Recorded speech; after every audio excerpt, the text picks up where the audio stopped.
السلام علیکم ورحمۃ اللہ وبرکاتہ۔ شب برات، پیارے ناظرین، شب برات یعنی 14 شعبان المعظم کی جو رات ہے، یعنی کہ پورا دن گزارنے کے بعد والی جو رات ہے، 14 اور 15 شعبان المعظم کے درمیان والی رات، جسے شب برات کہا جاتا ہے، نجات والی رات کہا جاتا ہے۔ تو پیارے ناظرین، اس رات میں ہمارے مومن مسلمین بھائی بہن جو ہیں کثرت سے نوافل پڑھتے ہیں، عبادت کرتے ہیں۔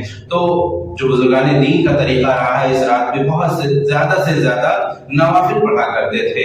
تو کچھ جو بزرگان دین کے طریقے کے مطابق نوافل نمازیں ہیں، ہم آپ کی خدمت میں لے کر آئے ہیں، جس کے پڑھنے سے اللہ تعالیٰ بے شمار نعمتوں سے نوازتا ہے۔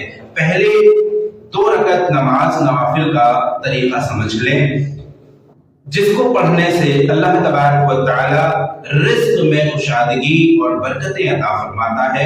اس کی نیت اس طرح سے کرنی ہے کہ نیت کی میں نے 2 رکعت نماز نفل کی، رزق میں خیر و برکت کے لیے، واسطے اللہ تعالیٰ کے میرا کعبہ شریف کی طرف۔ اب آپ جب سورہ فاتحہ پڑھیں گے تو سورہ فاتحہ کے پڑھنے کے بعد 1 مرتبہ آیت الکرسی شریف پڑھنا ہے۔ اس کے بعد سورہ اخلاص یعنی قل هو اللہ احد 15 مرتبہ پڑھنا ہے۔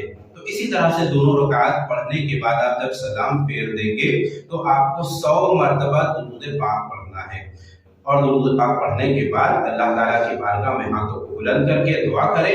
انشاءاللہ تبارک و تعالیٰ اس نماز کو پڑھنے کی برکت یہ ہے کہ آپ کے رزق میں خیر و برکت ہوگی، اللہ تعالیٰ اپنے غیب کے خزانوں سے آپ کو رزق عطا فرمائے گا۔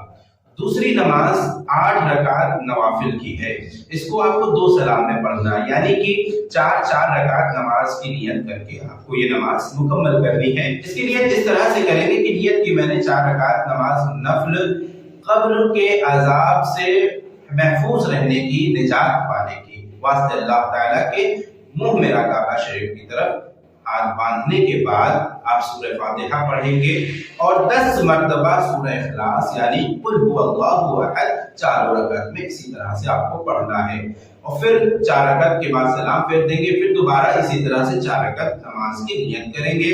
جب 8 رکعت مکمل ہو جائیں گی تو رب کی بارگاہ میں ہاتھوں کو بلند کر کے، ہاتھوں کو پھیلا کے دعا کریں۔ انشاءاللہ تبارک و تعالی اس نماز کی برکت سے آپ کو قبر کے عذاب سے محفوظ کر دیا جائے گا، یعنی کہ اللہ تبارک و تعالی بے شمار کئی ہزار فرشتوں کو مقرر فرما دیتا ہے، اور پھر وہ فرشتے اس کی مغفرت کے لیے اور عذاب قبر سے حفاظت کے لیے دعا کرتے رہتے ہیں۔ تو پیارے ناظرین، امید ہے کہ دونوں نمازوں کا طریقہ آپ کو بہت بہترین طریقے سے سمجھ میں آ گیا ہوگا۔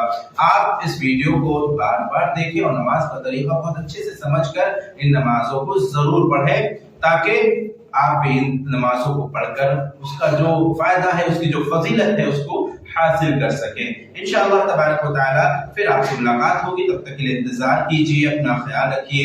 السلام علیکم ورحمۃ اللہ وبرکاتہ۔